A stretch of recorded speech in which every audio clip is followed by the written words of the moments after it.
On getting a home. Every coloured man owes it to himself and to his children as well, to secure a home just as soon as possible. No matter how small the plot of ground may be, or how humble the dwelling placed on it, something that can be called a home should be secured without delay. A home can be secured much easier than many imagine.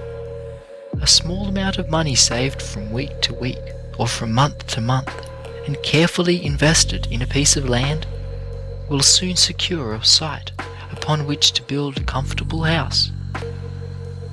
No individual should feel satisfied until he has a comfortable home. More and more, the southern states are making one of the conditions for voting the ownership of at least $300 worth of property, so that persons who own homes will not only reap the benefits that come from owning a home in other directions, but will also find themselves entitled to cast their ballot. Care should be taken as to the location of the land. It is of little advantage to secure a lot in some crowded, filthy alley.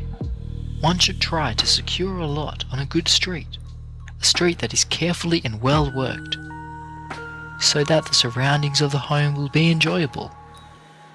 Even if one has to go a good ways into the country to secure such a lot, it is much better than to buy a building spot on an unsightly, undesirable alley.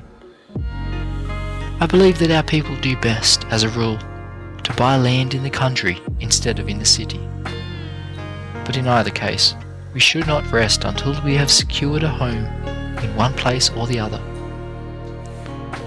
No man has a right to marry and run the risk of leaving his wife at his death without a home.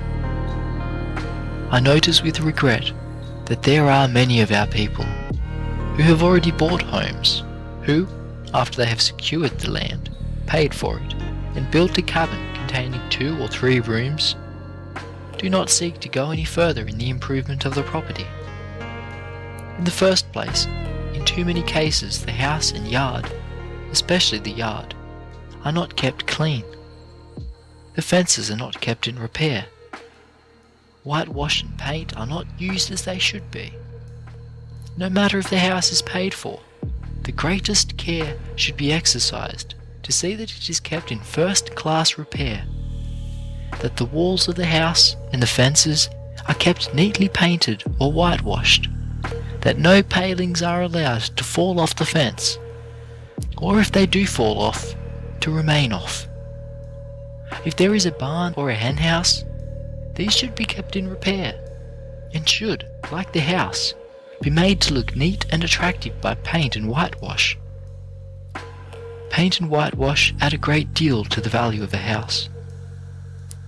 If persons would learn to use even a part of the time they spend in idle gossip or in standing about on the streets, in whitewashing or painting their houses, it would make a great difference in the appearance of the buildings, as well as add to their value. Only a short time ago, near a certain town, I visited the house, I could not call it a home, of a presiding elder, a man who had received considerable education, and who spent his time in going about over his district, preaching to hundreds and thousands of coloured people. And yet, the home of this man was almost a disgrace to him and to his race. The house was not painted or whitewashed. The fence was in the same condition. The yard was full of weeds. There were no walks laid out in the yard. There were no flowers in it. In fact, everything on the outside of the house and in the yard presented a most dismal and discouraging appearance.